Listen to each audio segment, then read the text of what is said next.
It's been so we're at day three of this convening, of this gathering of great minds, great theater leaders. Um, I've been trying on this language of emergent as opposed to emerging because I believe that my work is in response to moments, the moment, whatever moment I'm in, as well as I am often doing work that is not defined yet. And so it is an emerging thing in itself.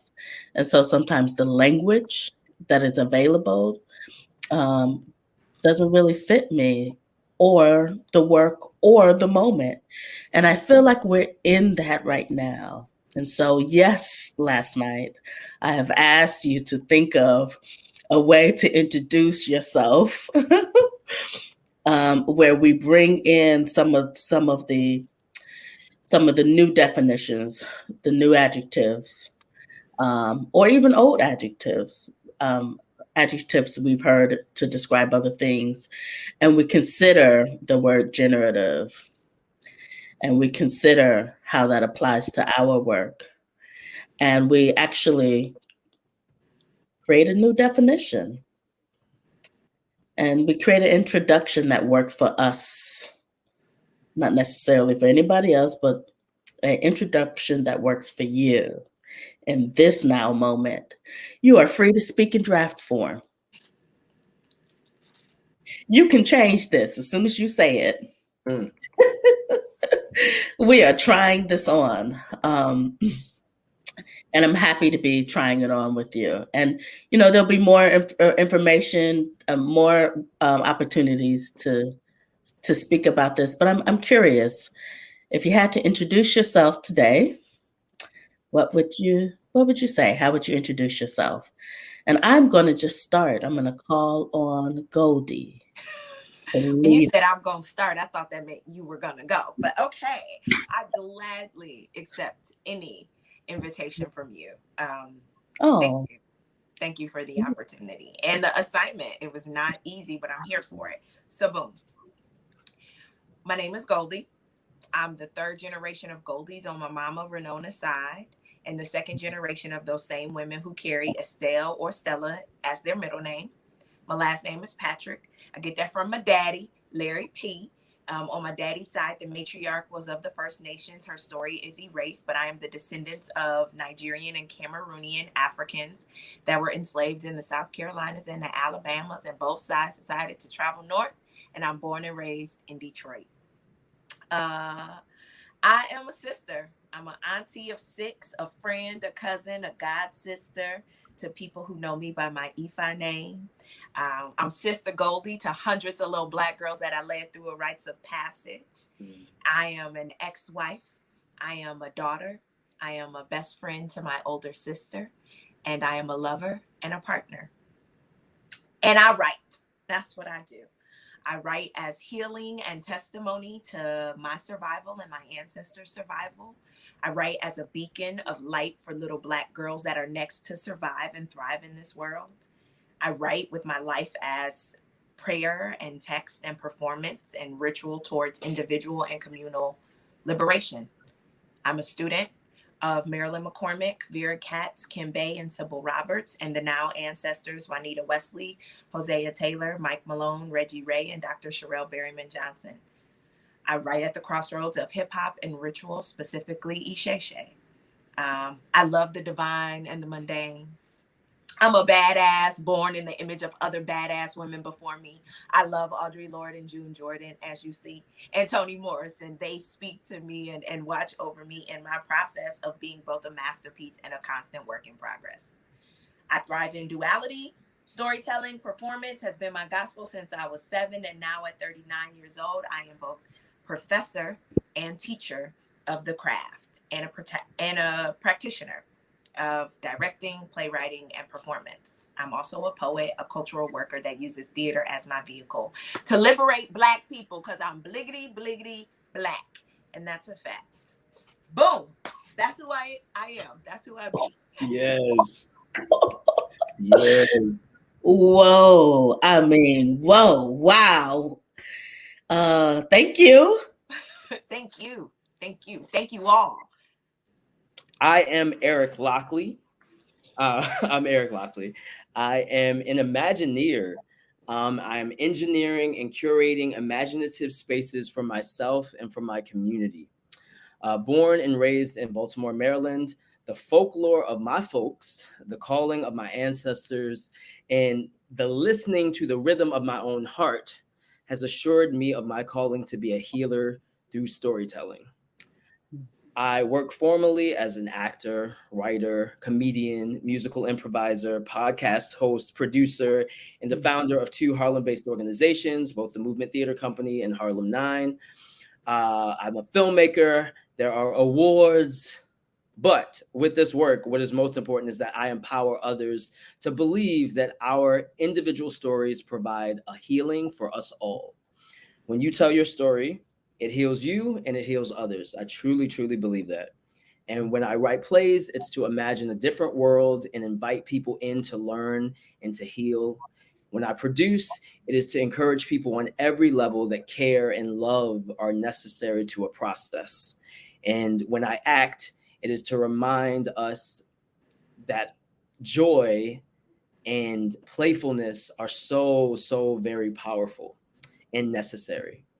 As a multi hyphenate, I love shape shifting. I love inventing. I love destroying and creating something new, creating something never seen before, creating things that were only imagined once and dreamed of for eons, but we can see it manifest today.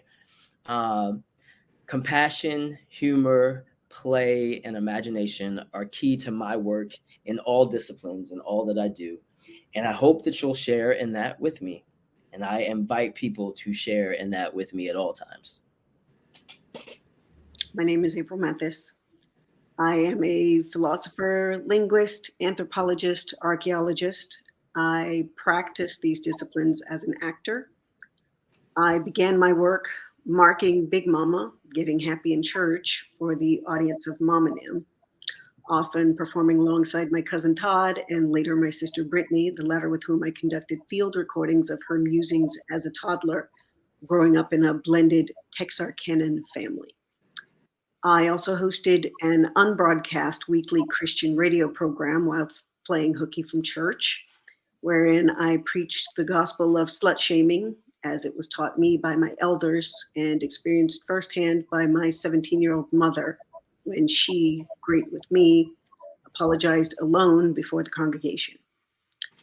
Raised among a family of casually virtuosic improvisers, particularly my mother, Andre Denise Ray, a gifted draftswoman, impressionist, and student of popular culture, a registered nurse, and now emerging screenwriter.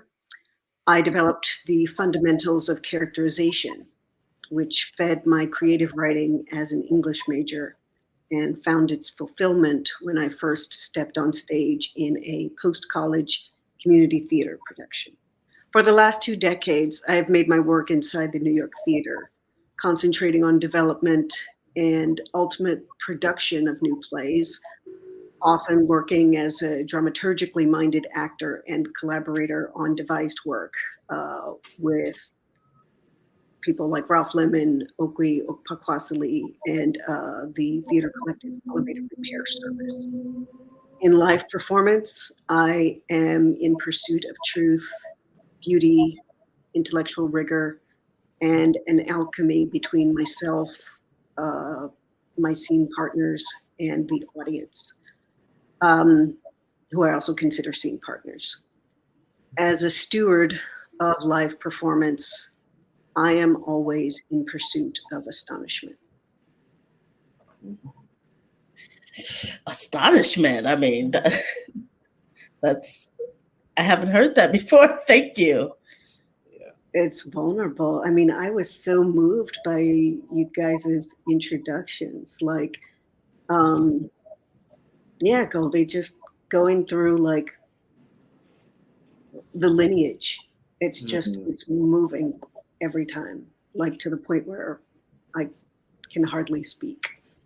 and to think of like incorporating that as your introduction. I think until this weekend, I hadn't heard that outside of like, I don't know, like fantasy movies where it's like, I am Thor, son of Gwar, nephew of Blar, you know, like it's kind of lampooned in that way. So to like really, you know, as we say, stand in your power and claim all the folks who come before you. I know that sometimes, here's the thing about me, I get language fatigue. And if I feel like there's a certain expression that gets used again and again and again, I feel like it loses its power. And so when I see it go beyond the cliche of everyone using that all the time without thinking about it, and I hear it thought through and I hear the names, it's gosh darn moving. Thank you. Thank you. Our talk yesterday really inspired me, and Monica's example inspired me. And I stumbled upon an old video I did with a group of women maybe 2 or 3 years ago. And that's how I introduced myself.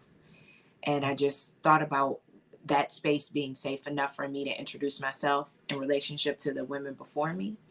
And when I think about what I want when I show up in the room, I have a saying that clearly I copied because it's not mine, about when and where I enter and owning of my Black womanness in that space. And I found comfort and power in bringing the women before me in the room. So, yeah. And I bring my daddy because I'm a daddy's girl. So I'm like, oh yeah, him too. I really love my daddy. He an ancestor.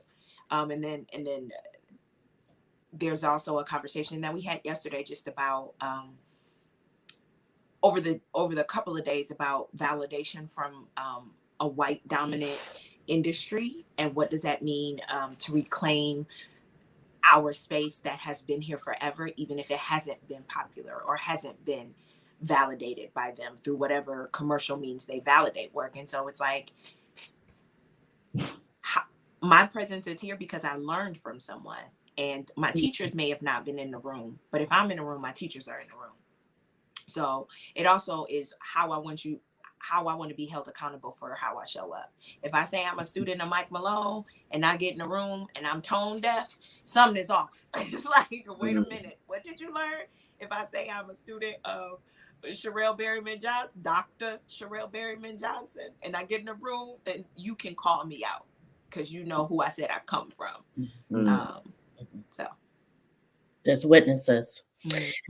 Well, thank you for participating in this exercise. It is meant to be iterative. I think it's a great way to jump into the making of a new piece.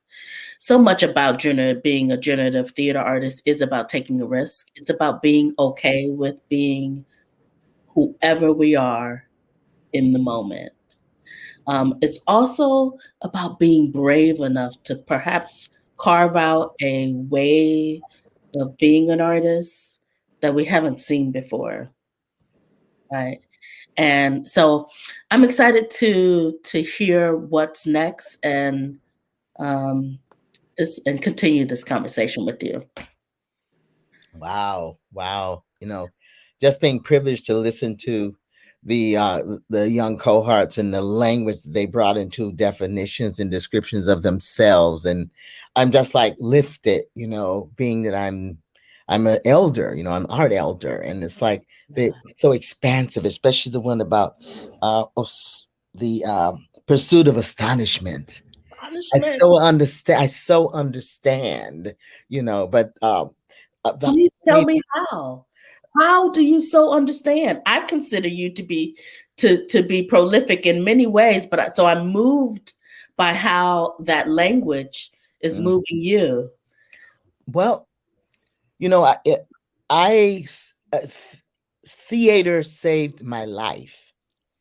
As a colored girl growing up in America in the 50s and the 60s, and at the same time, my own powerful energy coming from those women that came before and the men that came before, I had to be seen. I wanted to be heard. I didn't even know that these things were driving me, and then the whole idea of having to deal with, I had a baby at 16, so in a lot of ways, there's so much shame, slut shaming, as I heard earlier. And at the same time, rising above that, because I am the daughter of Estella. I am the granddaughter of Flossie and Anna. I am the mother of Sandra and grandmother of Chaz and the great grandmother of Azel Anu. And just that I have that so clear. And then I listen to the chorus before me and all of this beautiful, idyllic, gorgeous language as to where we are going. The whole idea of an Imagineer. Yes, I'm one too. Yes, but I didn't have the language, but now I do. It is it is so important that we share in these gatherings, in these conversations about where are we going, and at the same time, as an elder, I say, come on, honey, because it's like we can do this, we can do this, we can bring all that godlike power, we can bring the goddess power, we can bring the shaman power. We are all these things, and this conversation this weekend has just like so embodied and invested me in the idea that tomorrow belongs to us. Yeah. And the world will change because of our investment in theater, performance, art making of all sorts, even religion. We are changing the game, and I will say I am a game changer. I've always known that I'm a game changer. Living in the world and coming of age as I did, I was dancing with a group called Tumbleweed many, many years ago, and I was the Black girl. And at the same time, as time went on, I was the one who stepped out of that circle of, they were all very educated and very entitled. And at the same time, I was dreaming. And this was only a part of my dream. And as I stepped away from it, there was all this incredible angst and anger from them. There was an incredible response of how dare you? Who do you think you are? That you're going to move on. And even my partner, being an African-American man, they would attempt to slander him. It was like, oh, he's nobody. And especially when he said, one of the musicians said, look, man, I want to come in. One of the musicians from the dance company said, I want to come and jam with you. And he said, man, I'm about making art. I'm not about jamming. He said, and it was an affront for people. Who does he think he is? Oh, he's the art police. I would hear this kind of stuff from these people. And at the same time, my partner was saying, keep your head up, keep going. Keep going. And then it's back to Harriet Tubman. And, you hear the horses, you hear the dogs, keep going, keep going. You hear the snarls and the angry admonishments at your back. Keep going, because the magician in me and in all of us can turn and go, aha, done. Enough already. We've got work to do. Right. I remember I remember the day Billie Holiday died. Okay. Yep. And I was 9 years old. And that was such an awakening for my woman self in being on a migrant camp, because I'm a migrant child. And we're doing laundry. It's a Saturday. And when were you a migrant child? I've been a migrant child. I was born in 1948. My father took to the migrant trek, and they stopped in 1958. My mother and father bought a farm in upstate New York. But at that particular time, we were migratory trek with buses of people. We had a bus, we had trucks, we had cars, and we would travel together as a gypsy caravan almost. So, and I think the touring, it's left this love of touring in my blood, because it was like, all right, y'all, hit them up, hit them out. This was my early life. And then as a performing artist all over the world. I love to go. I have no problem. I'm born into a family of 19 pregnancies, and 12 of us lived. I have no problem with groups of people. I have no problem with sharing space with other people. And these are all gifts that my mother and my father gave to me. My mother said Be a woman, don't be no dress. Say what you mean and mean what you say. And my father said, if you're gonna be a thief, be a good one. If you're gonna carry a gun, know how to use it. Because I'm a poor man. You get in trouble, I can't help you. And I remember these were such serious words of caution as I headed out into the world, you know. And I remember encountering, of course, I was a beauty because I was a farm girl, the body, you know, you look at us as a people, you know, the muscle, the gaze, the laughter. And I remember going to the city when I left home after graduating high school, and I would meet guys, black guys, and some of them, the pimps were attracted to me because I talked. I was very loquacious. I could talk, but they had their own agenda about me, you know, about who I was and what I was gonna do. And I remember when a man got very angry with me because he had set me up in a situation where I was supposed to become a prostitute, and I was like, "What?" You know, and he was like, and he said, "Oh, you better than everybody else." I said, "I am my father's daughter."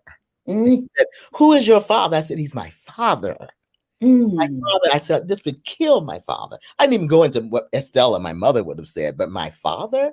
I said, "I'm my father's child. Take your hands off of me. Get away from me." And he was like, "Oh, you all that?" I said, "Yes, I guess I am all that, you know, because I'm not doing that, you know." And there were just instances along the road of my life that beckoned back to these two people, Estella and Augustus, and the whole idea of what they could give us. I mean, they worked the land. They were poor people.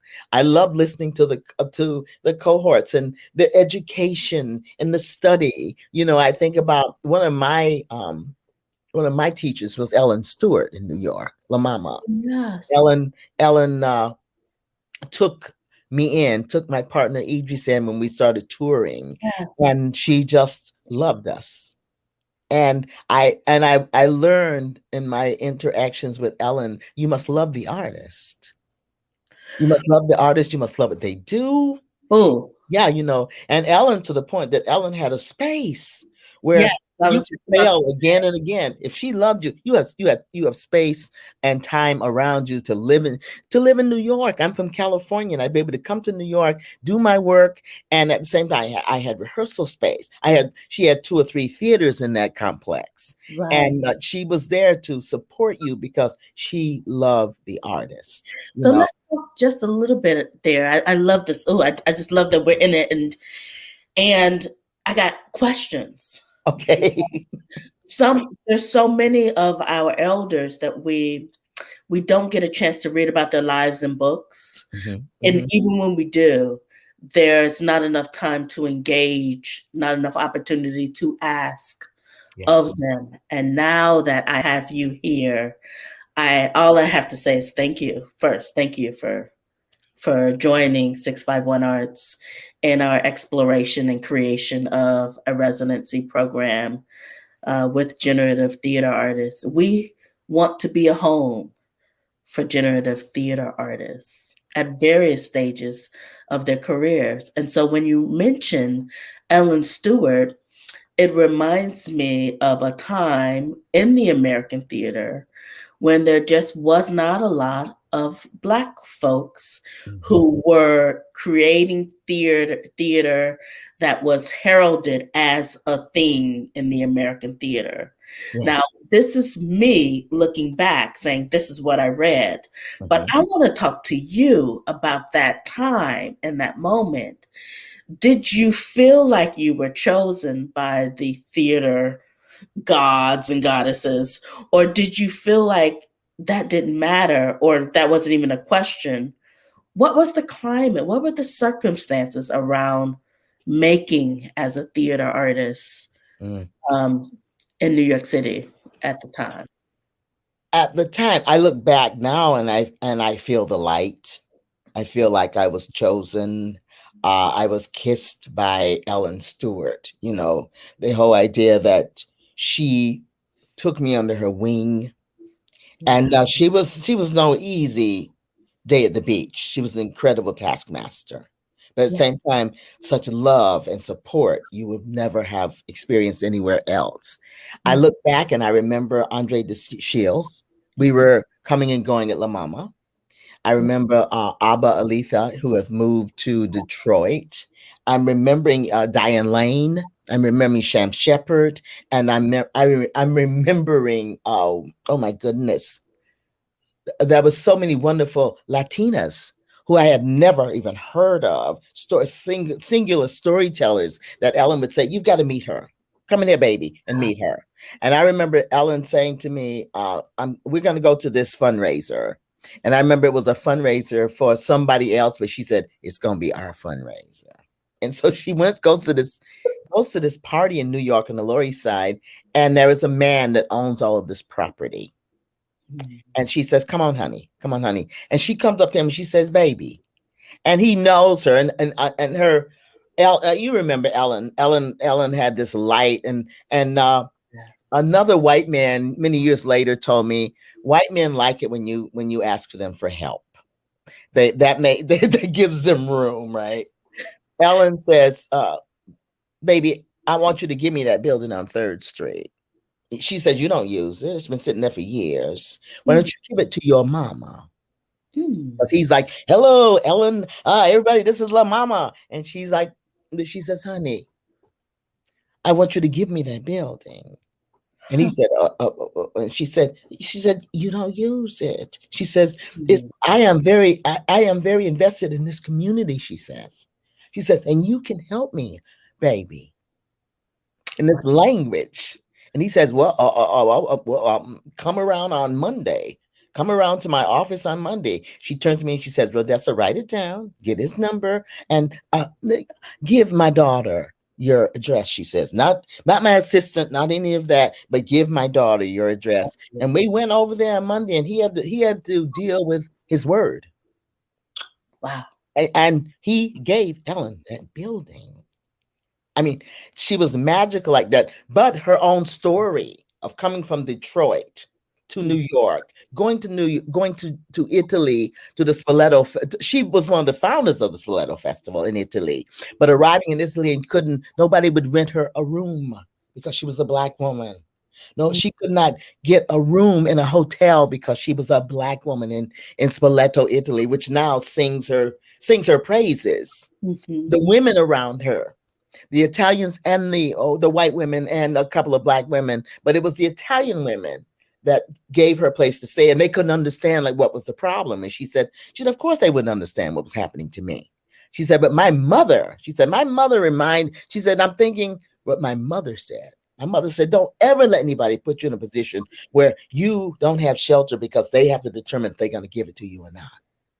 And she went ahead and bought an apartment in Italy. Bought an apartment with kind of a bum check, bought it, went back to the United States and proceeded to build this apartment, pay for it. And now it's, she's long gone, but it is in one of the most classiest areas in Spoleto, which is like gentrified and everything. And it came, and she thought she was going just buying just this small space. And what it was that it was another level on top of the apartment, where she ended up with a 2-story apartment downtown Spoleto, Italy. I mean, and she would take me with her, and she would just talk to me. And I was a little scared of her because she was so fierce and so forward, but at the same time I was learning, and I carry her with me as the young lady was saying about the teachers that when she walks into a room, Ellen, when I walk into a room, when I'm trying to grow, move past, need something, Ellen is right there in my ear. Ellen is right there, and she's challenging me. And Estella, my mother, is saying, be a woman, don't be no dress. Say what you mean and do what you say, I love this. Be a woman, don't be no dress. In this moment, we have a number of Black theater performances on Broadway. Mm-hmm. And when people talk about a post-pandemic America, and when they read about what's happening in the theater, may be mistaken and consider that all that we were doing were in the bright lights. But, there are a few of us who have been making work in between and behind and before, and when there was no space, no name space available, we Yes. were out there creating a thing. I Yes. would love for you to talk a little bit about what it's like to make something when there is nothing there. Well, E.G. Sakamore, who has been my partner for, oh my God, 40, 50 years now. But when we met, we used to make theater in his living room. And we started teaching this. We'd say to people, you gotta be able to perform in the living room and make it matter. Can it resonate from a space where you just push back some chairs? Can it still move a room of people? And it was like one of those things that we would laugh and wink at each other, and we'd say, well, could you make this in a living room? Could you perform this in a living room? People are like, huh? And we're like, yeah, because that's what we knew how to do, was that. And at the same time, it had to be the heart and the physicality of the work. There wasn't a lot of going off stage and changing costumes. Big Butt Girls, Hard-Headed Women, which is one of my seminal pieces. It was made literally in a living room. And E.G. Sakamore, we used to live together. It was made in our living room. Wow. And I say to people, because I'm a former dancer, it's like you got to be able to do all of this dramatization in the body. But then you think of shamanistically, it's been with us for all time. This way, can you cast a spell? Cast a spell with your language, with your words, and making theater, especially this piece about prison, about jail, and I play all the characters. There's only me on stage, and there's Idris playing the music, and those women are real.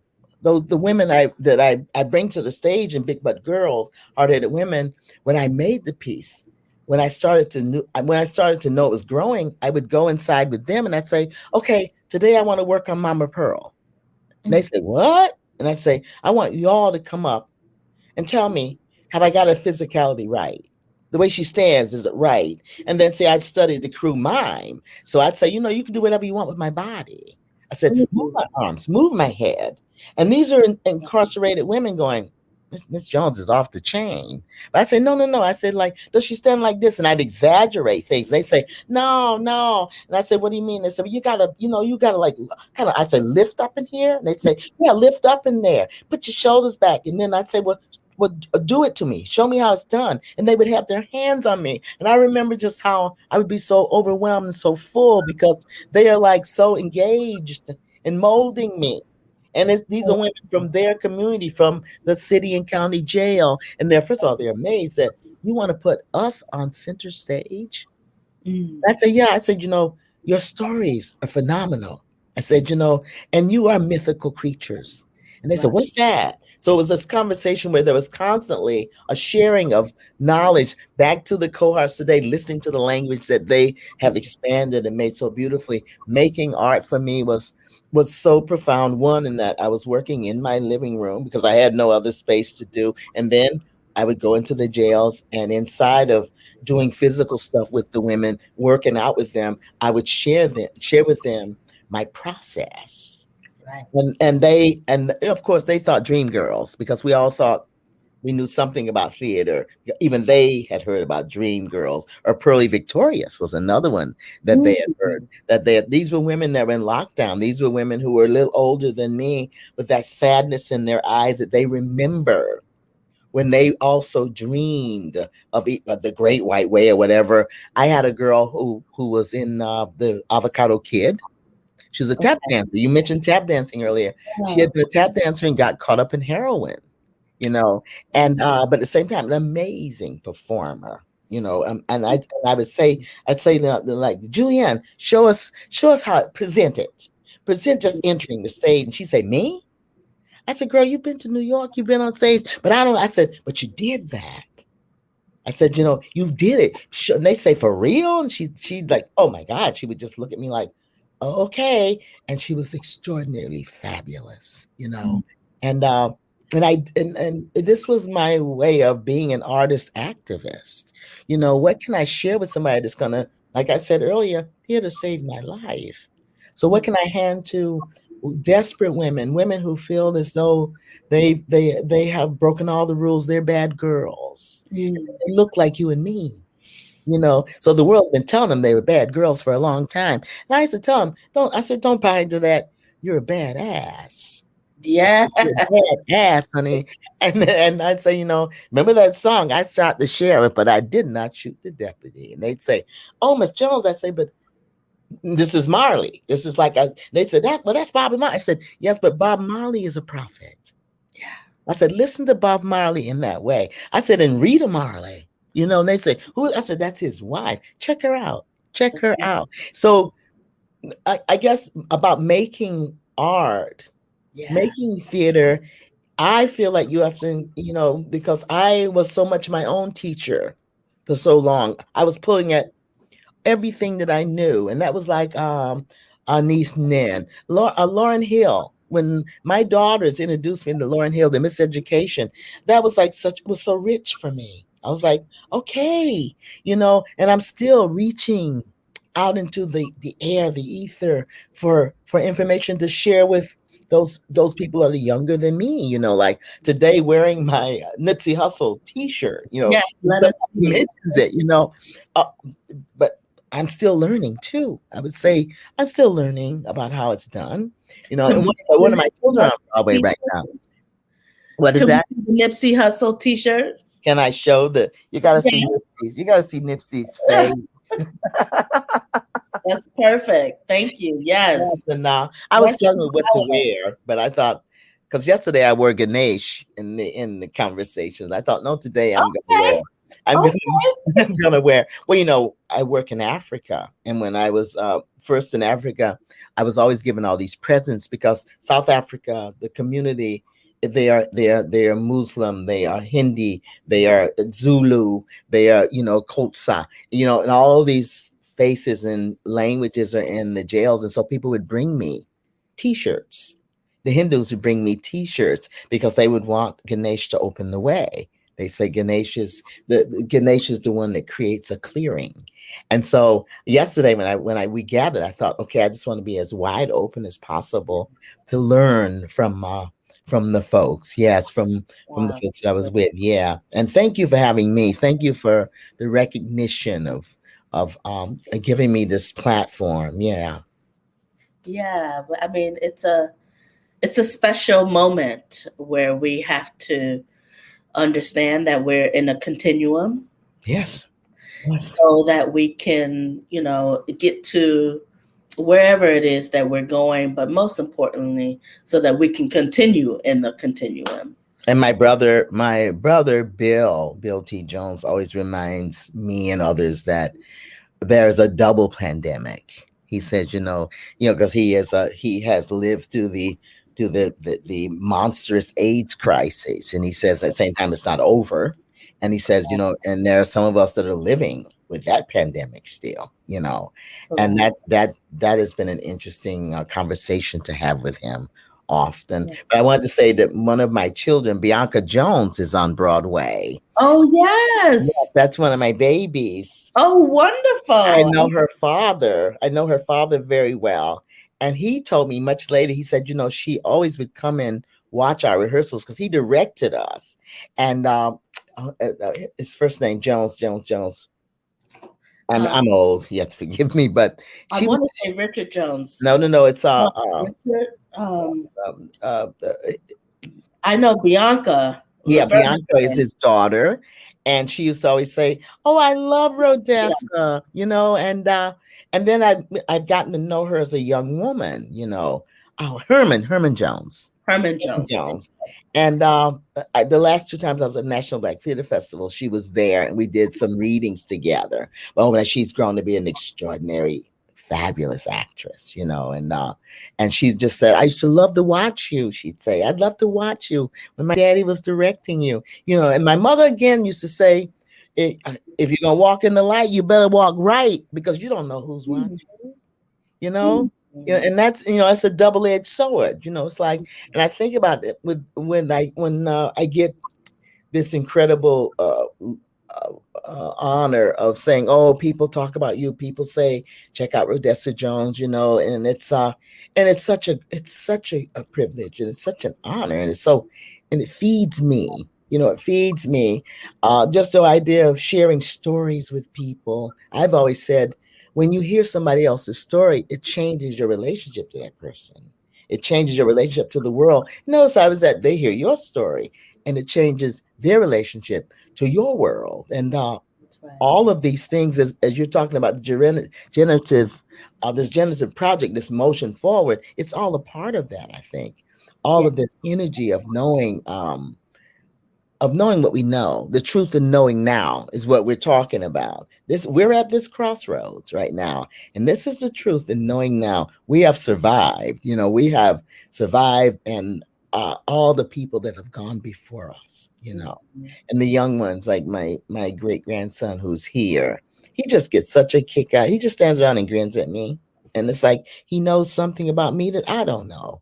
It's like, and I wonder what he will say about me, his great grandmother. But he's learned to say Gigi, and that's interesting because I said I'm going to teach him to call me Gigi, and yesterday he was saying it, and it's like, oh my God, I am a great grandmother, but I'm also a Gigi. Yes. You are also a G. Yeah, well, I hope so. I hope so. The other line that I hear often is, don't be messing around. You find yourself laying around, and I've learned that in my life. Teaching movement and defense to women, because I do teach self-defense to women, and I talk about a lot about, do not let anybody see you be afraid. I said, if you're scared, get crazy. Start barking. I'll use a garage as an example. I said, just start barking. If somebody's gonna come up on you, just like go crazy. And then the other side of it is like, if you're wearing high heels, drop to your back and start kicking. Don't kick off your high heel shoes. A woman in high heel shoes can be a very dangerous creature. All of this is a part of my art, I guess. Me as an art activist, as I've grown to help women find their way out of these old portals. We've been assigned to these places. These places, we're burning them down. We are tearing them down, and we're moving on. My latest work, I'm really curious as to we think about Harriet and Sojourner Truth, right? But that it's a much more of a recent history to me now. Who were those other crazy women who disappeared into the forest? Who were the sisters who ran? Maybe they didn't get as far as Harriet, but they weren't going to be nobody's slave on. I want them. I want to call upon them, the ones who were living out there in the woods, people that Morrison would write about. That were like they were like wood nymphs in a lot of ways, woods creatures. They left that plantation. And I'm sure they were out there. They were out there watching and helping when you thought it was a spirit, but it might have been a woman who had just found a way to live on her own deep into the forest, because I had a grandmother who, my big mama, understood the forest that way. That when we were little, she was a conjurer and a root worker, my big mama. And she would take us, the little girls, I mean, like 5 and 6, and we were allowed to pick. So she'd point and say, no, no, no, no, no, no, no. Let Ro get that. And she'd have me pull up a plant, and she'd have these huge aprons. But there was something about the age, your age. It was like, that had to do with touching that plant or embodying it with power. And you didn't want to like debody it, And I remember as I get older, I think, what was that? What was that she was, she was also an abortionist. She could do that too. But she could also, I remember one time looking through the window, I was like maybe 7 or 8, and they were in there, these sisters chanting and calling on Jesus and everybody else. And I swear the candlelight was moving throughout the room. I mean, the fire was just floating, and that was my big mama, Anna Edwards. Yeah. Who was taken to lynchings. When she was a little girl, my mom was a little girl, they were taken to lynchings, and they saw people. Oh, wow. Yeah, those stories have been a part of my my history of Yeah. being forced to get on a wagon and go watch your neighbors be lynched and castrated, and Right. this was a part of my mother's reality. I remember Rodney King, and we were all up in arms about Rodney King, and my mother quietly said one Easter Sunday at my house, she said, well, white people got to realize that it ain't slavery time no more. And she didn't really talk about this much. And we all kind of stopped and looked at her, and she said, oh, honey, I remember when they would just like with a gun, they would make us get in a wagon and they would take us to see our neighbors, our families be murdered, hung upside down, burned, have their penises cut off. And she said you couldn't look away because there was a gun pointed at you.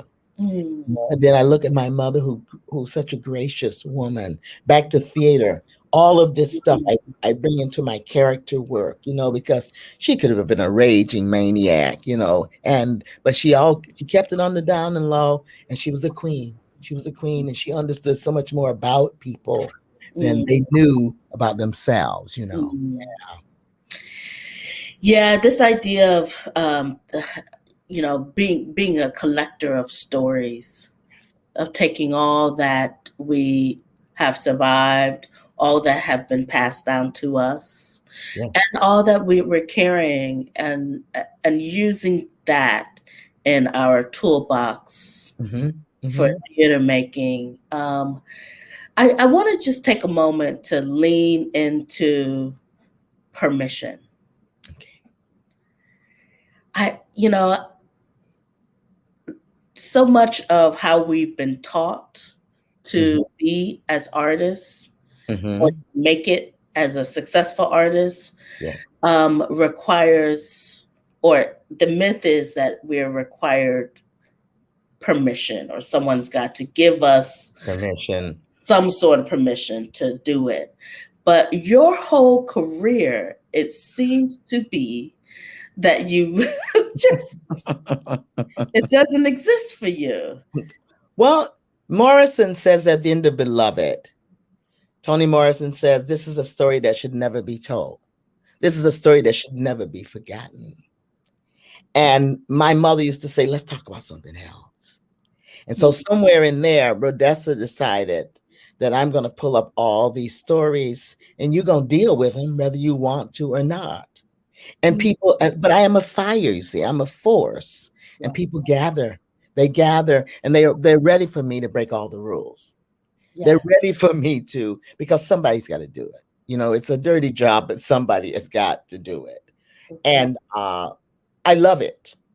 I love the idea that, I have made my, of course, I've studied movement and voice, and I work with my memory, and I do all this basic stuff, but I want to write my own story. I need to be included in the canon. You need to hear me. And I think it's for all those women that have gone before us, and I've had, in San Francisco, I have a body of work, as we were saying yesterday, that begins with my solo work, which the big seminal piece was The Legend of Lily Overstreet, which is about new dancing in America. But it put me on the map. And it put me on the map because, one, people were so outraged. Two, people were so shocked. And this was a secret that I learned from my white dancing friends, that everybody was dancing nude to make a living so that we could dance during the day. We would work at night, but nobody talked about it. And when I went there were places, North Beach in San Francisco, they wouldn't hire Black girls. They tell you, oh no, we don't hire Black girls. They would tell you this in the 70s. We don't hire Black girls here. But it was the South of Market lesbians who ran this club for Al Brown. They just loved me. I just showed up and they were like, oh yeah, oh yeah, this one, this one. And I had my costumes and my Donna Summer wig, and January, who was the manager, she said, oh, Lily, and that was my stage name, was Lily. She said, don't wear that wig. You look so much more dignified without that wig. And I said, girls, come on, let's get real. This is not about dignity down here. This is not about dignity. But at the same time, I was writing, Anise Nin, was kept diaries, and I was reading all this stuff then. And I had seen, I'd already seen No, I'd only heard about Whoopi Goldberg and the Mom's Maybe One Woman show. But Okay. all this was my canon. This is what was going on. I wanted to be a part of that. Lily Tomlin. These were the folks, that I was looking at. And downtown, I knew that was so fertile. Working in this peep show was such a fertile place for ideas, for lights, for You costumes. working in the peep show. Yes, yes, yeah, and Clear. oh my God, it was but the peep show was nobody knew what they were doing. I mean, I just finished working with the state of California with Arts and Corrections, which is my other work, and we've invented that as well. We have had to invent, how do you teach other artists who want to go into the prisons and teach what you know to prisoners, Yeah. and then back to even the peep show business, which later it went on, and I've seen, like, but we're talking the 70s, and it was like, what is this? But I was a performer. I knew that the costume had to be on point. I knew that, and I had a great body. I was so strong, and I knew that all eyes on me. Okay, all eyes on me, and we're gonna get to me being naked and all that. But they're like, who the hell is this? And I had such a ball. I had such a ball performing. And then the other side of it is, you sit in this room and the curtain opens, and men see you on stage and they rush to talk to you, but men don't know what to say to naked women. I've met very few men in my life who are a joy to be around when you're naked.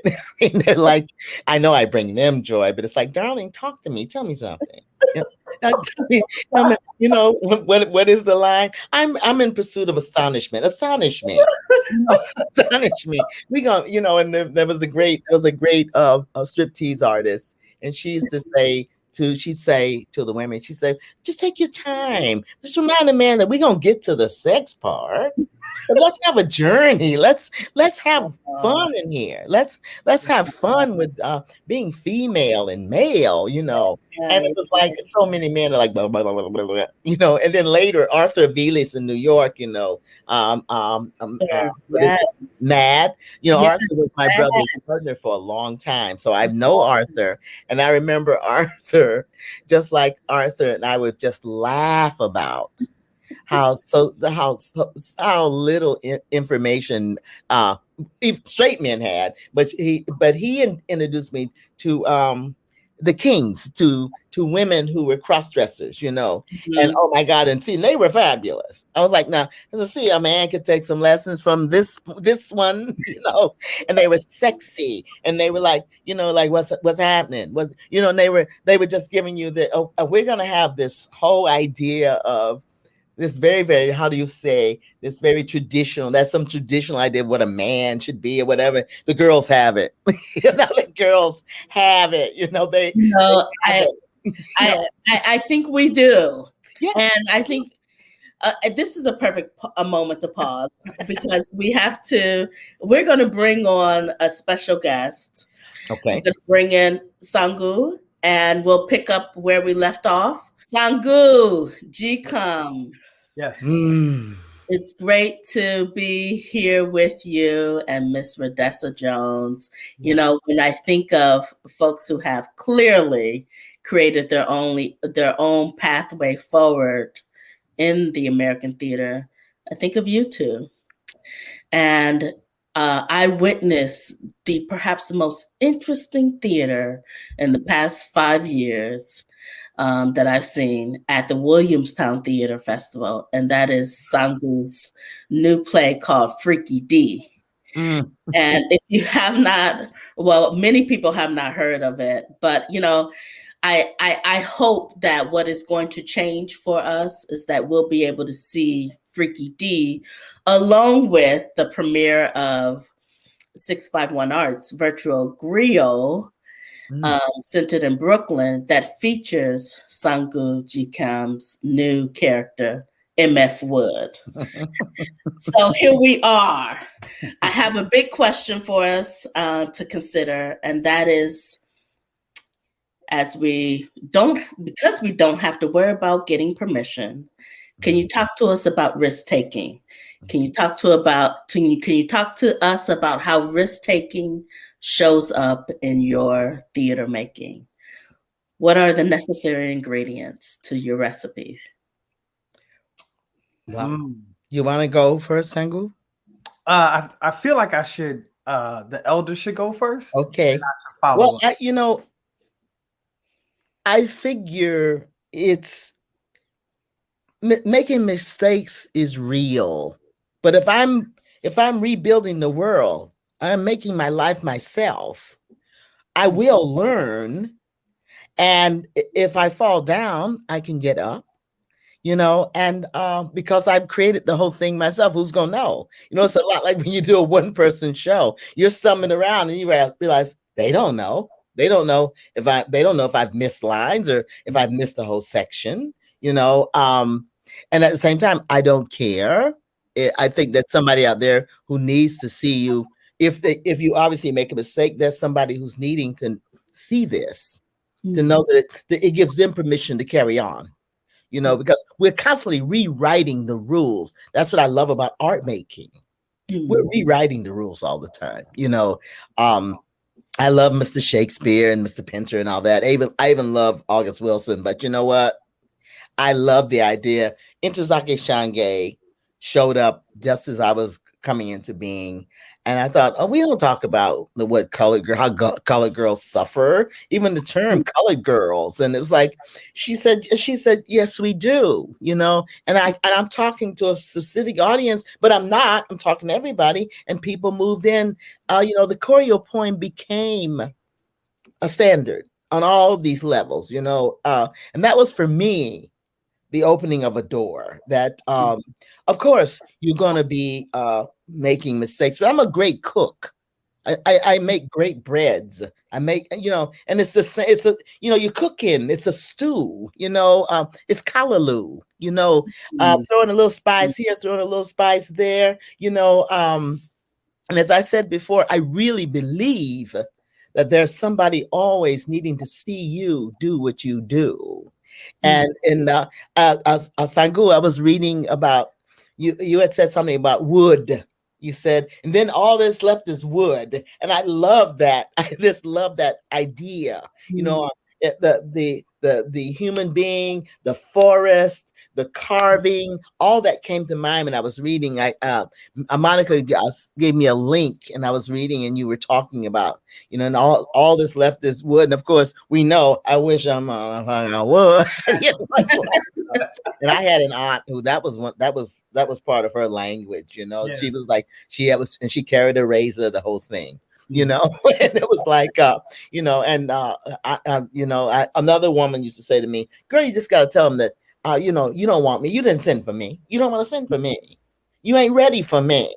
And as an older woman with my own prestige and reputation, I get the girls and the boys. Everybody's like shaking it at me and all this kind of stuff. And I got to tell them, honey, you ain't ready for this. You ain't ready for all of this. Not to mention I'm busy. Because I ain't gonna chase you around. I ain't gonna do none of that stuff. I might even let you kiss me, but don't get it twisted. Because I fell in love with me a long time ago. So you can't like bowl me over with, you're this, you're that. I know I am, and I hope you are too. Because I think that's another life lesson. So about risk taking, I just think that everything in its own time.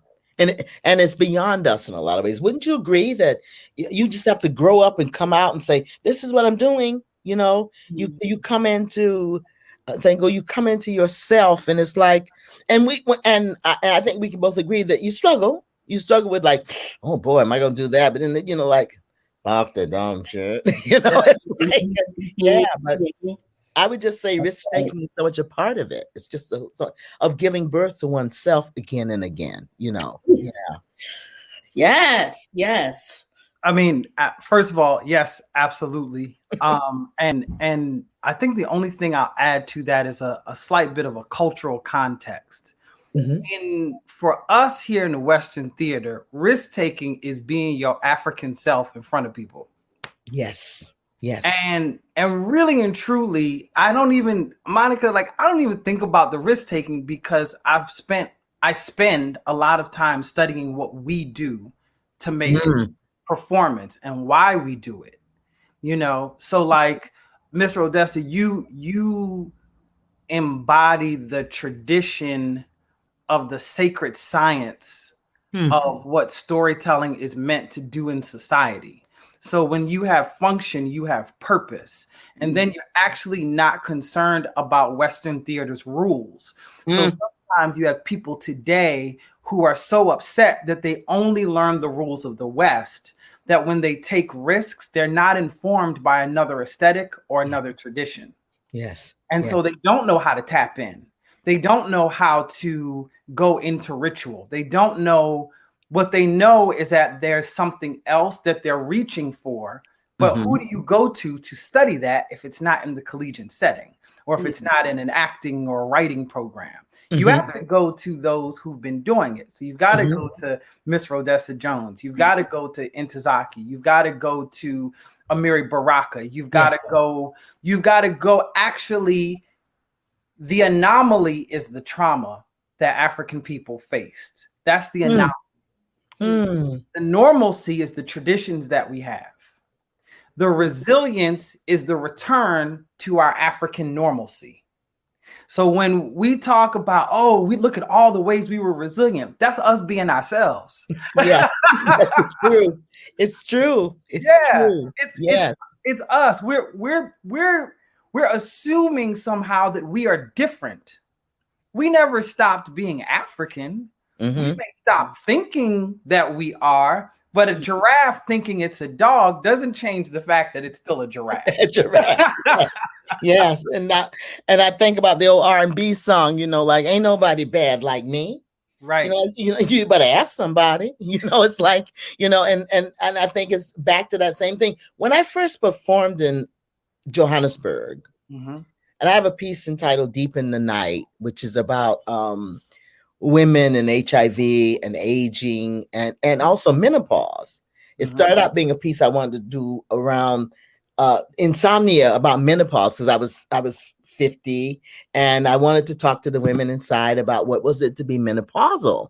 Yes. And they all volunteered that they were menopausal, they had HIV, and they were doing long bids of time. So I'm complaining that I can't sleep at night. And they say, well, at least you can get up.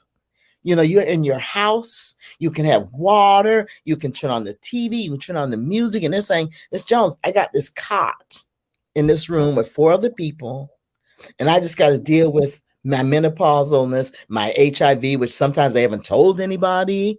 And, okay, fast forward to Africa. I make this piece where the Haitian god, Lord Getty, shows up in the piece. I was dreaming about Lord Getty. Lord Getty kept showing up in my mirror. I'm making in a dream, I'm putting on my makeup, and all of a sudden I have this blue face and this wide brim hat and this red outfit on, and my hairdresser was Haitian. You know, it all like folds into each other, right?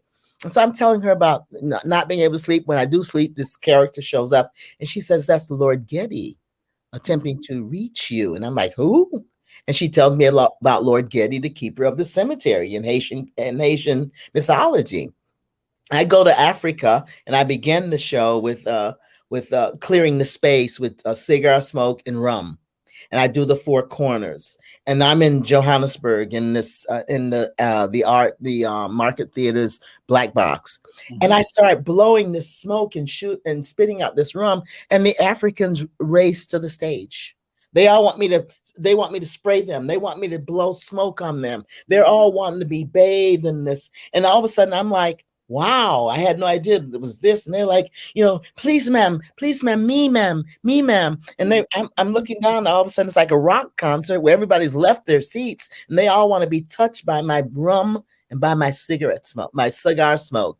And it was just, my eyes opened so much. So as you're saying, I didn't know it was that deeply African, but I thought it was like maybe Caribbean because it was rum and cigar smoke, but they were saying, me too, please bless me. They're saying, bless me with this cigar smoke and with this rum.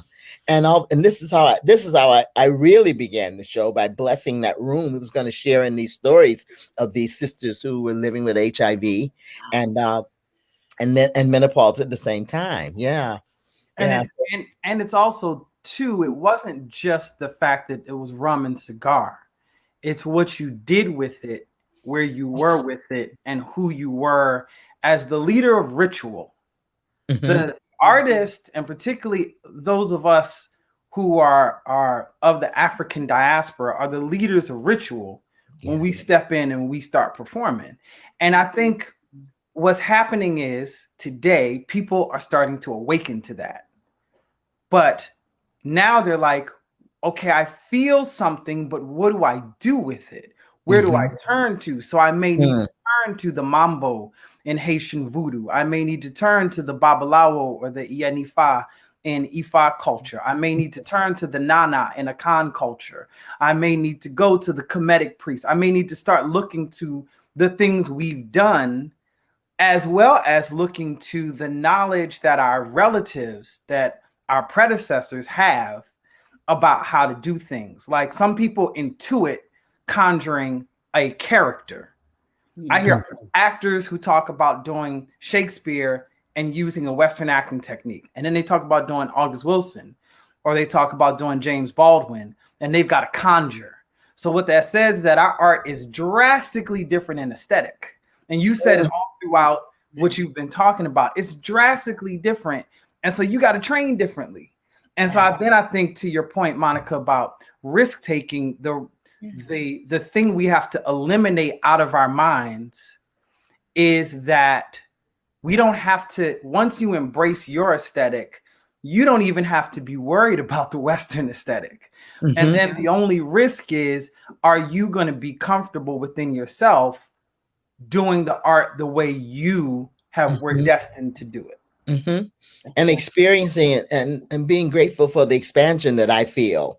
Yes. When I know that I'm taking a risk and it turns into a voluminous moment. It's like, and everybody's like leaning in like, wow, you know, and that versus, oh my God, am I doing it? I did Big Butt Girls, Hard-Headed Women in Atlanta. And it was a morning show. It was all middle school children.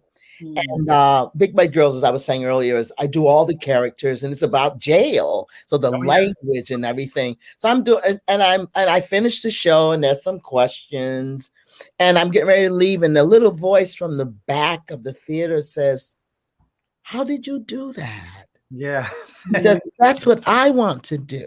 Yes. And everybody turns and looks at it. And I find out that she's a total orphan. She's feral. She's a total orphan, little Black girl. She says, but that's what I want to do. I want to do that to tell my story. I want to do that so my mother and father will know what happened to me when they started doing dope and left me. And all of a sudden, the teacher said to me later, she said, she never talks. She never says anything to anybody. And they were just amazed that hearing this show about jail, this little 13, 14-year-old all of a sudden is asking the actress, me, how'd you do that? She told her she's forgotten all about her shyness or her kind of raggedness. And she is like beamed in on me. And it's like, I want to do what you're doing.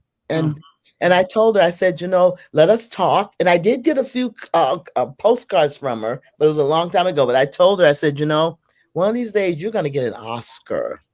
I said, and I want you to tell that audience that you saw Rhodessa Jones one time in a theater when you were like in foster care, and that inspired you. She said, okay, and total earnestness. She says, okay, I will. And I look for her. I look for her everywhere. I really do. Yeah. But thank you for that. Thank you for setting that up like that, because I just learned so much today. I'm letting go of any idea of failure or risk taking, Monica. I'm not going to deal with it anymore. I got this. I feel you. I this has been so sweet and complete as we get ready to end this conversation. I'm really full. So I don't know what we're supposed to talk about right now. I'm just really full. I just wanted to make sure we had a moment to all be together on screen. I want to quickly share a story that I learned from my teacher, Chief Ayanda Clark. And he shares a story of his father, Chief Baba Neal Clark, who played for 15 years with Harry Belafonte. And he would tell this story that the band would be in the rehearsal room practicing for the performance. And Mr. Belafonte would walk in, he would stop the band, and he would always ask the same question: what is it we're supposed to be doing here? And I thought, man, that's a great question when we talk about, like, we trying to look for the bold and the brave and the new, and talking about function. What are we supposed to be doing here? And that question may help us zero in, and we'll answer it differently, but it'll help us zero in on what it is that we're talking about when we're building new stuff. What is it for? Who is it for? And how is it helping? And then I think it helps the business of theater, because when people see it's valuable, they'll support it over and over again because it's helping them, because they feel regenerated when they leave the theater. You know, I always say, if people go and have wine after my show, I probably didn't do it right. But if they want to go out and kind of do something, then I probably did my job. So that question from Mr. Belafonte sticks with me as we move forward. What is it we're supposed to be doing here? So yeah.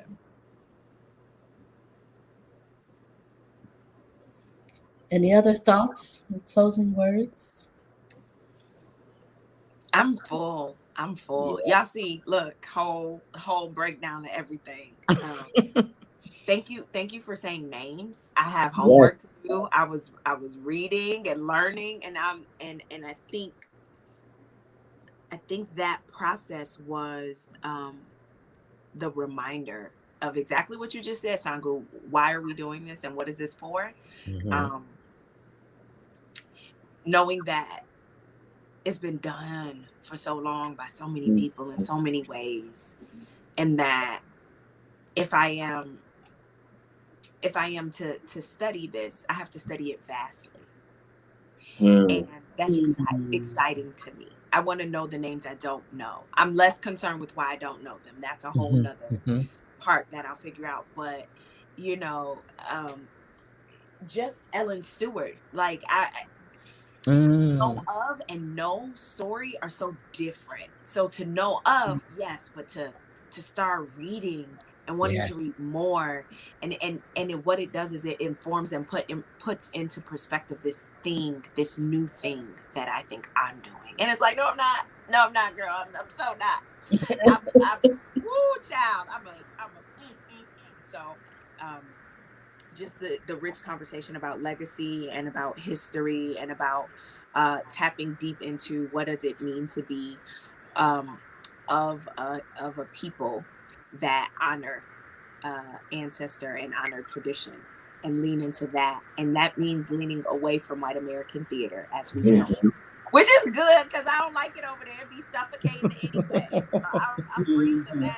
I'm breathing like, oh, I'm good.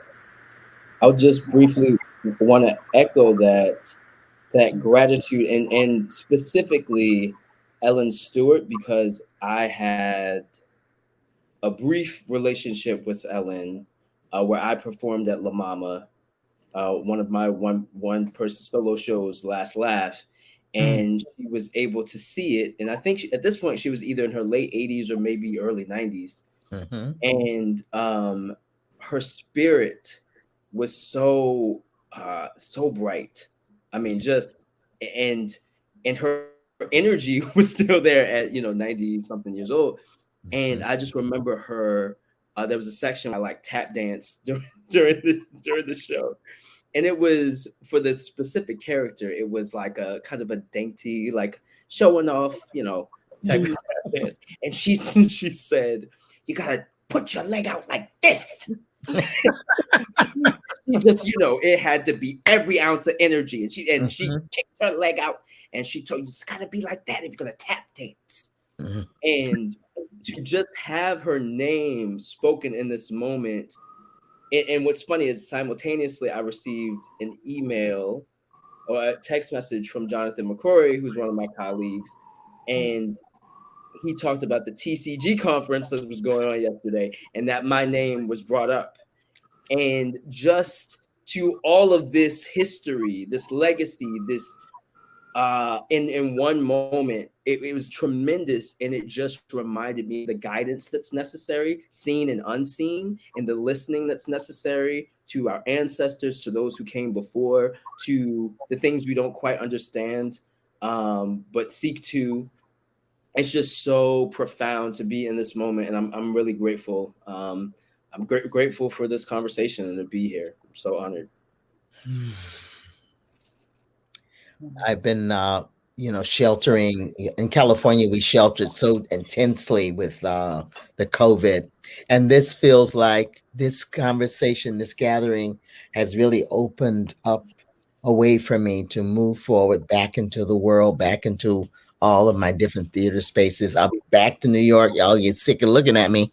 I'm gonna be back to New York more, where they told us that as old people, I'm 74, right? So they said, "Oh, old people stay in the house," and all this kind of stuff. But I never stopped working with my people and with the incarcerated women.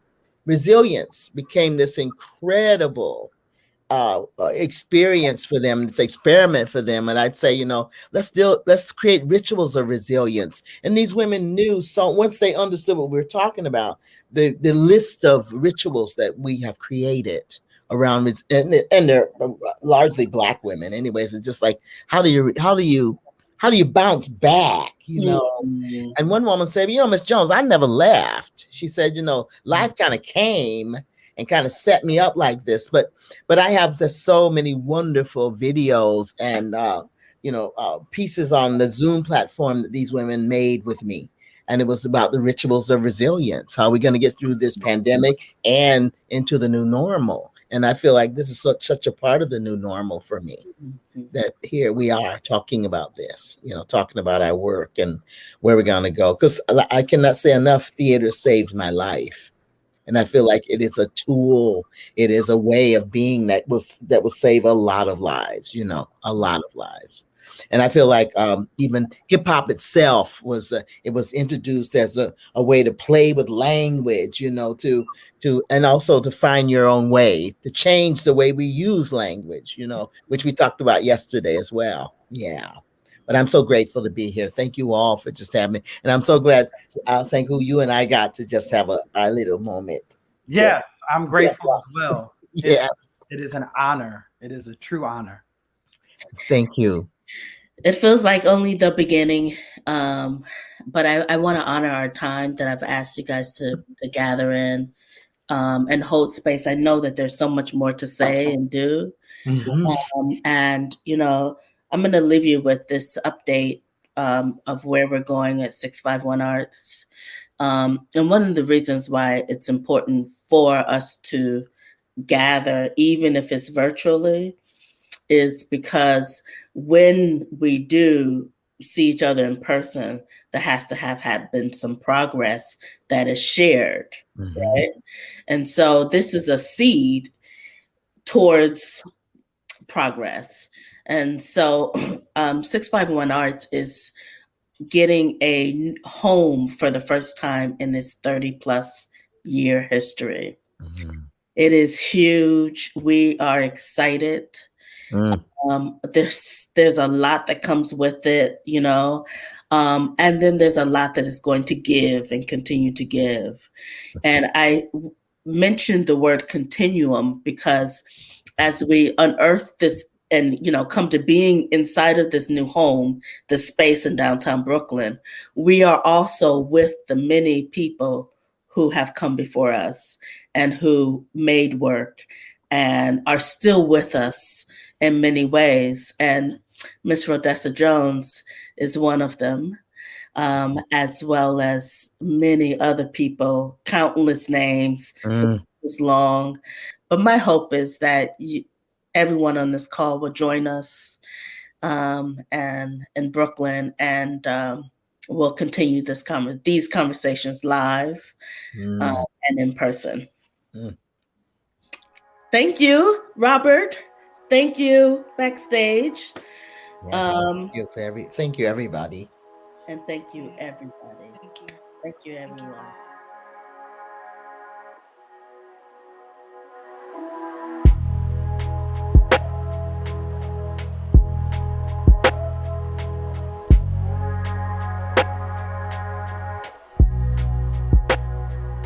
How are you, Nsangou? Good, good. Happy New Year to you. Happy New Year! Wow, yeah, that's right. Happy New Year. I feel a bunch of ways about the new year. I do feel like that there's excitement. There's lots of um, possibilities, Mhm, and there is this feeling of where are we in time that I keep having, and um, and so I'm constantly looking for grounding. mhm, And sometimes that grounding comes in a word.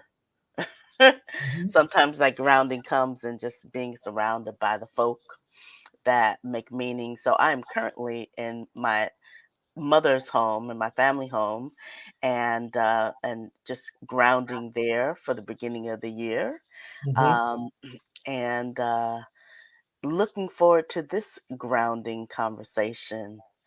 Um, yeah, to get us ready, to propel us into dealing with the things that have not always been dealt with. So, welcome. Yeah, Yay. Happy to see you. you Happy too. New Year. Yes, yes, absolutely. All of that stuff. All of that stuff. All of that stuff. Um, there's so much to talk about. First thing, the trailer for Virtual Grill MF Wood is fire. Yes, Fire. yes, Uh, yes. It's so dope. Shout out to 4C Films and your fabulous director, Elisha Lawson. And Yes. we're going to get into some nitty gritty of MF Wood in a second, but I just have to say that I would love to pick up on the mic drop that you left us in our bold and brave and risk taking conversation with Miss Rhodessa Jones. Uh-huh. Do you remember what you said? No, so please remind me. I cannot wait to remind. Well, listen, I'm going to paraphrase because I don't know word for word of what you said, but Sure. what has stuck with me is you invited us to consider the fact that because we are African people, Mhm, we have inherently in our aesthetic practice risk taking. mhm, And the ability to take a risk is not really a conversation for us. The mhm, conversation really is how can I align myself with my African diasporic practices? mhm, mhm. Woo! I mean, you gathered all of us on that. We pulled the hair, the earrings, whatever, to the front. Um, can you talk a little more about this? Sure. So risk taking. We learn it as artists here in the West through how we come to learn the art. They say, here are the rules. And when you take a risk, you do something that bends or breaks one or more of the rules. But it's usually still within the paradigm of the Western canon, if that makes sense. So, one way that we take risks is by doing something that's not Western. And then people are like, oh my God, what is that? I don't know. You took such a risk when in truth, I was really just doing what my people do. But it seems the way it's talked about is that it's risky because you went outside of the Western aesthetic. Hmm. Hmm. Um, so so then the conversation about risk, like for instance, risk might be us pushing forward aesthetics that come from our people Hmm. and seeing how do we appropriately maneuver the rules of our own aesthetics. That might be risk. But being like, I'm gonna, instead of doing theater in the proscenium, I'm going to put the audience in this particular configuration. Okay, that's cool. Um, but where freedom comes is in knowing more than one way of doing your art. Oh, okay. It's because then you got options, you know. So I make theater. I could make theater the Western way. Sure, I can give you an arc and I can give you rising action and climax and falling action and a denouement, the way that many of us have learned theater. I can then also say, you know what? How does performative storytelling work in Yoruba land, in Tikar land, in Mende territory? Let me go study that. Oh, you know what? I'm seeing similarities between how the Mende tell stories and how the Gullah people tell stories. Okay, so maybe let me study these aesthetics, which will tell me where the audience goes. It'll tell me how to structure the story. It'll tell me kind of who does what. It'll tell me what is it that I'm trying to elicit out of the experience. All of that stuff becomes part of being in alignment with your own cultural aesthetics. Mhm. And then by the very nature of you lining up with who you are, you're the West might consider you bold. The Mhm. West might consider you risk taking. The West might consider that brave. But it's only bold and risk taking and brave because you chose to do something that was outside of the paradigm of the West. That's right. That's right. Um, I also feel like we're taught that though. We're taught to, in order to make good theater, Mhm, let me just say, in order to make good art, mhm, we have to follow a certain path, certain set of rules, mhm, and we have to follow it in order. And the making process looks one way, and then the result will look a certain way because we followed the rules that are part of the Western theater canon. mhm, So it's not always easy to follow perhaps your own set of rules, mhm. because we haven't been taught that there is a reward for that. Right. So can we just talk just a little bit about what it takes? And this is part of why this series exists, Mhm, is because I think it takes a certain amount of courage, as well as a celebration in self, as well as a knowledge of who we are. mhm. But thinking about you and your path, can you talk a little bit about what sort of your recipe of success is and following your own set of rules? I had some great models of people who followed a different set of rules than we were taught. So when you are, I think one way to develop the confidence is to be around people who do it. You know, there's plenty of people who do it. Rhodessa Jones, Miss Rhodessa Jones, Yeah. does it. So to be in her presence, even virtually, is to get a class on. Let me, because we're following. She's following something very organic, very spiritual, Yeah. very interconnected to who she is and where she comes from. Right. Um, and so you can learn from that. When you listen to at Howard, we had a course called Blacks in the Arts, right? And it was a heavy course on jazz. There was a lot of jazz that was taught, bebop, big band, New Orleans rag, and one of the things that I think was so dope is that we actually had to do things like listen to a small snippet of music and determine the song, right? So, oh, that few seconds is I let a song go out of my heart, Duke Ellington. That few seconds is a Scott Joplin joint. That few Hmm. seconds is a Count Basie joint, you know, and even being able to tell the difference between Charlie Parker's trumpet and Miles Davis's trumpet. And Mm. okay. So these are ways that what you do is you start steeping yourself in what we create. Mm.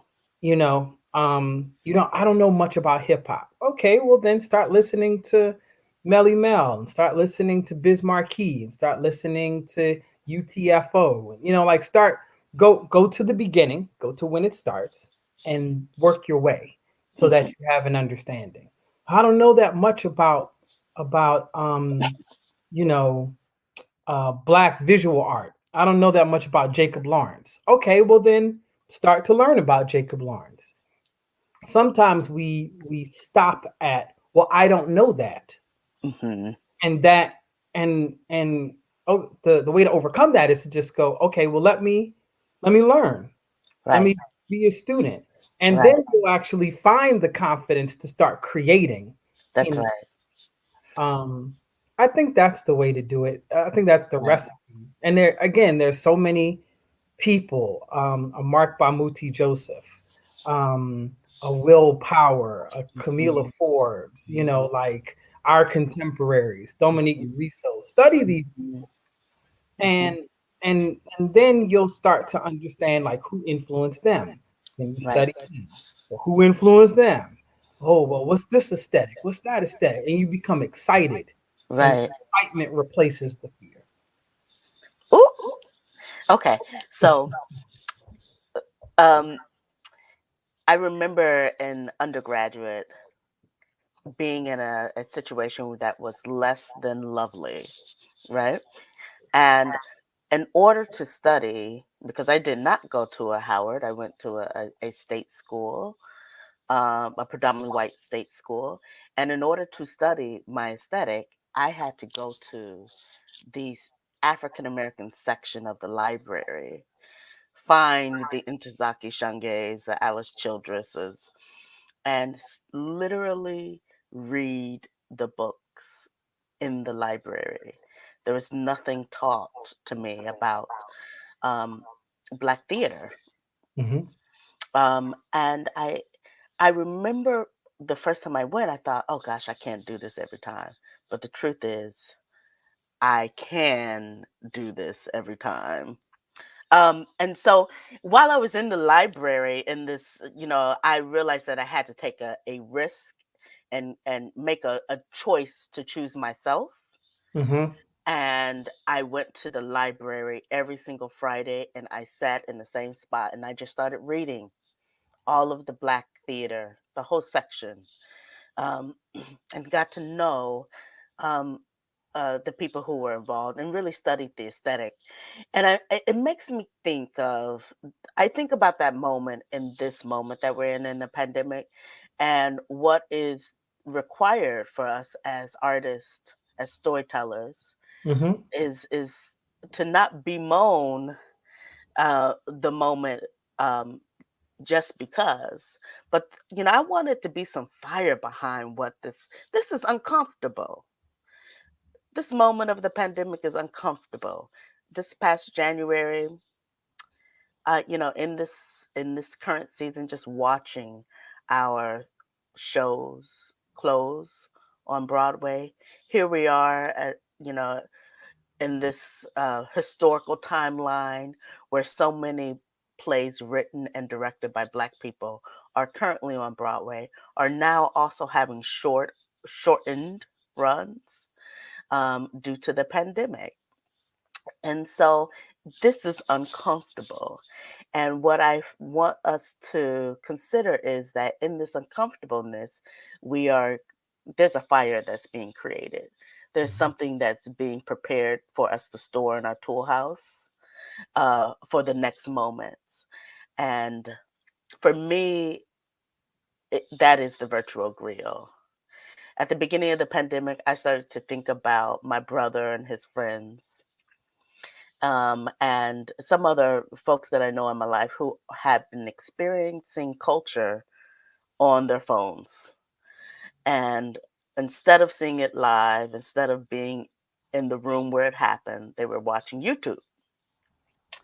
And I thought, well, how can we, theater makers, live performance artists, create something that gets into the living rooms, on the phones, even walking down the street from bodega to bodega Mm-hmm. of our people? And so Virtual Grill is a nod to that. It's a way of really, one, making sure to put some artists to work and put artists to work in the belly of their community, of our communities, and to deliver a message to that community. And the title is a nod to the great um, West African narrator, um, and the griot tradition of storytelling. You and I started to have some conversations this time last year, or actually before this time last year, um, about the what the pandemic brings us, and just sort of a remembering of who we are. And you certainly inspired a lot of the what I think is courage to pursue something different. Our conversations inspired that. Um, yeah, yeah, yeah, yeah. So I'd love to hear you talk a little bit about your process, where you are right now as an artist, and then also MF Wood, who is premiering our virtual griot series at 651 Arts. Yes, yes. Oh man, well, thank you for that. I Where am I at? I've been preparing. I've been spending the whole pandemic in training, in preparation, because I wasn't in a rush to try to get back to normal. I understood very clearly that there needed to be some sort of shift in a reassessment of purpose, Mm, in a clear vision about how you go forward. Um, and I think that I was like, okay, I'm gonna get myself right. I'm gonna get myself ready, because when it's time, then I want to make sure that everything is where it's supposed to be. When it's really time to rock. And so I had to exercise a whole lot of patience. And I watched shows being announced and everybody getting excited and theater's back. All right. Yeah, yeah, yeah. And I was a little tame about it, because I understood that if we didn't have a vision of what needed to happen next, mm, then this could be a fast burn. Now, does this mean that no more plays that are Black will be on Broadway? No, it doesn't mean that.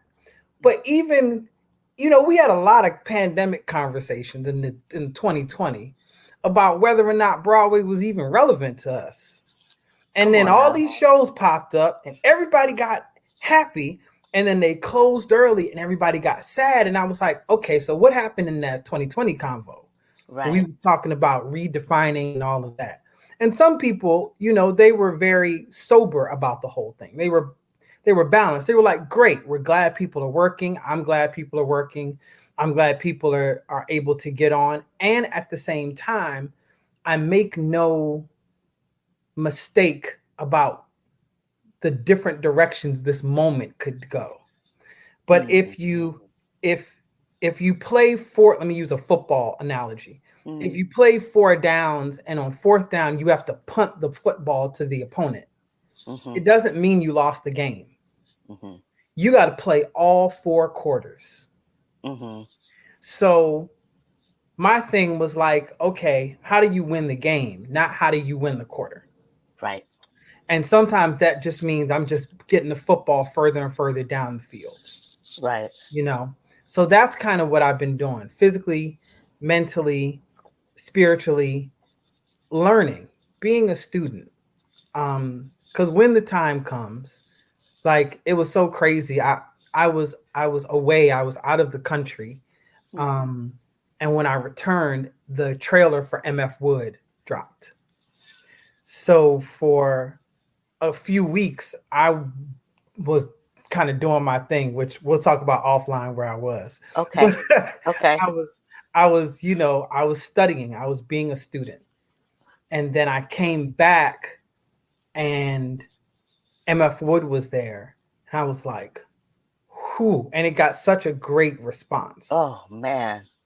Oh, I was like, oh, it's about to go down. It's about to go down. But then I was like, cool. So let me make sure I start getting myself ready. So this morning, as cold as it is outside, I bundled up and went running because, you know, you got to get ready. You That's know, right. I'm making sure that, you know, the vocal warm-ups and all the things that we do to keep our blade sharp. That's right. That's what's happening. So MF Wood, what you know, what was part of that vision, that was part of that conversation. Where does MF Wood come from? I was like, well, you know how people say I wish an MF would, you know, like that's how we talk, you know, like, man, I wish the MF would some. I was like, well, what if an MF really would? What if you really did it? Right. And could I take a style that we use well, which is satire, Mm-hmm. and could I utilize that style to make a point about something that's very relevant to Bed-Stuy, which is gentrification? Mm-hmm.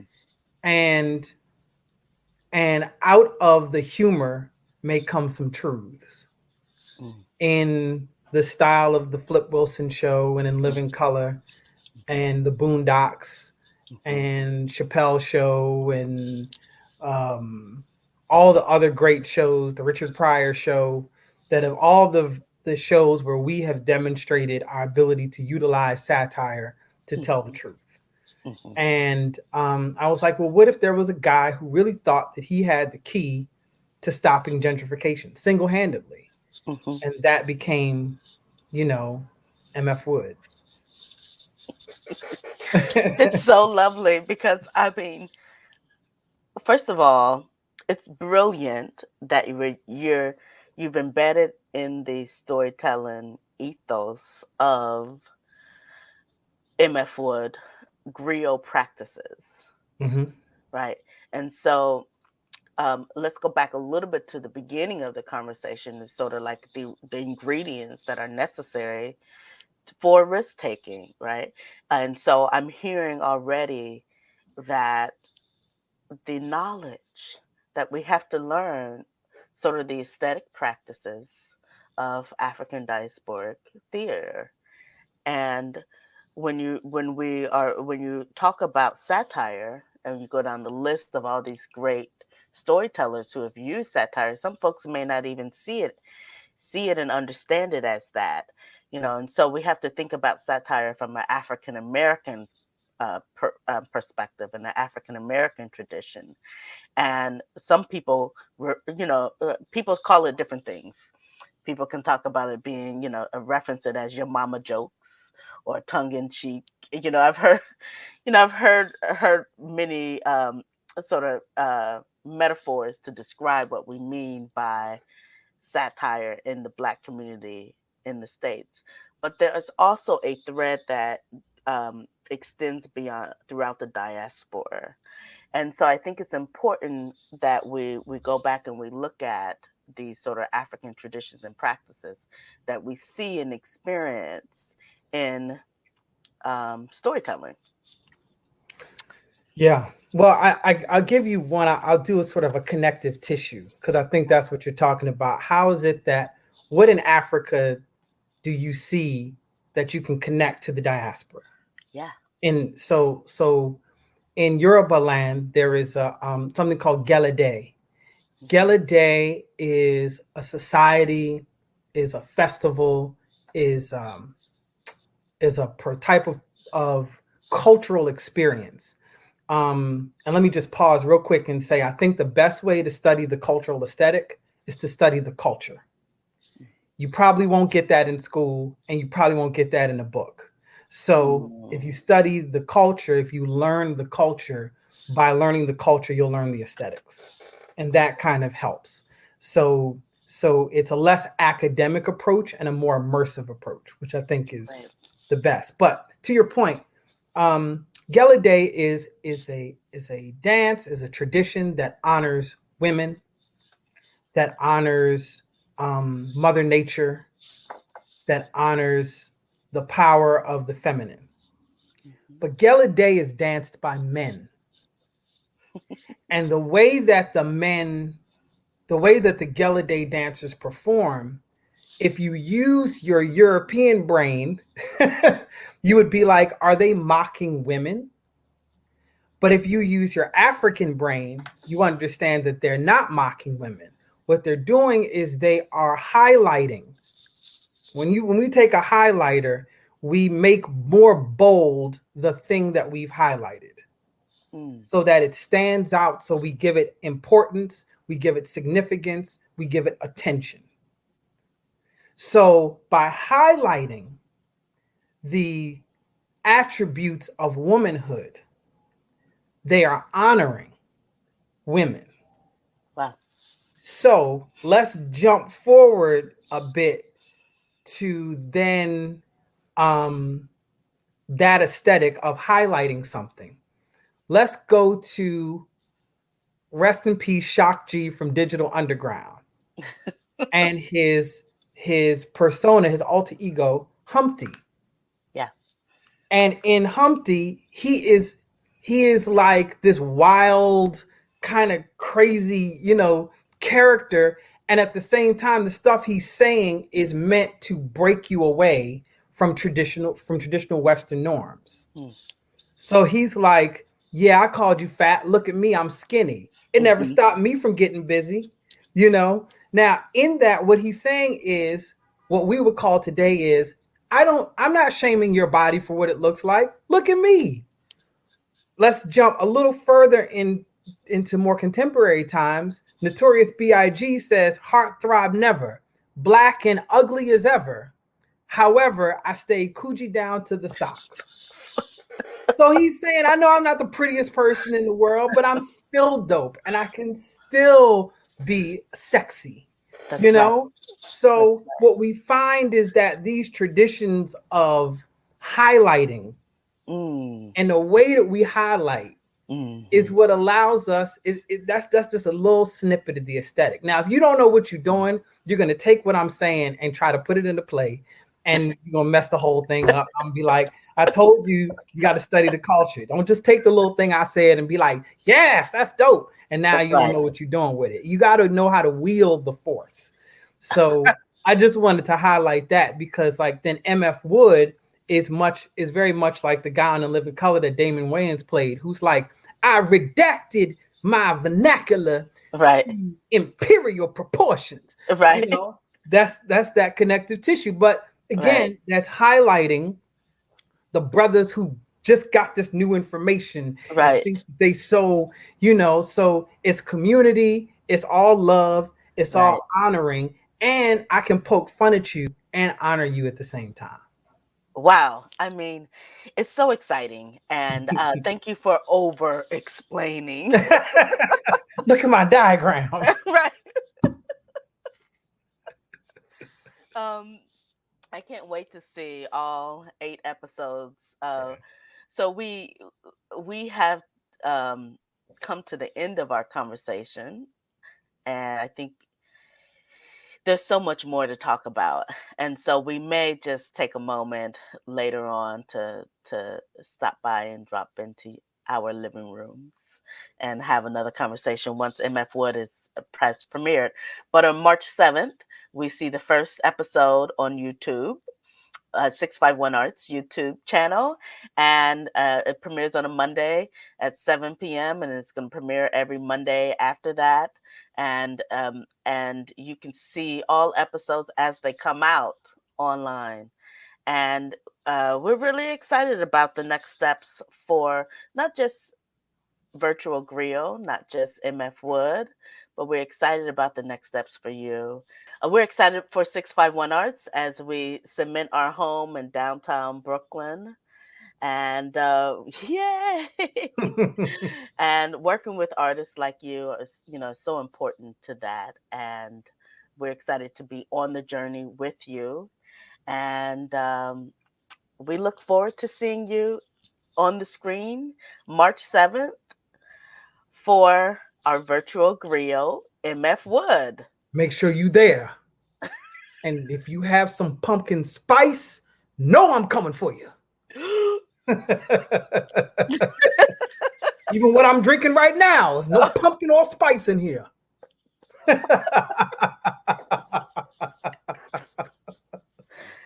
I definitely have pumpkin spice coffee.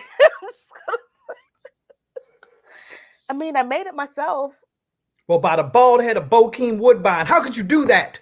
We just had a lovely conversation and you gentrified the whole thing. No, I'm so mad. Bald-headed Bokeem.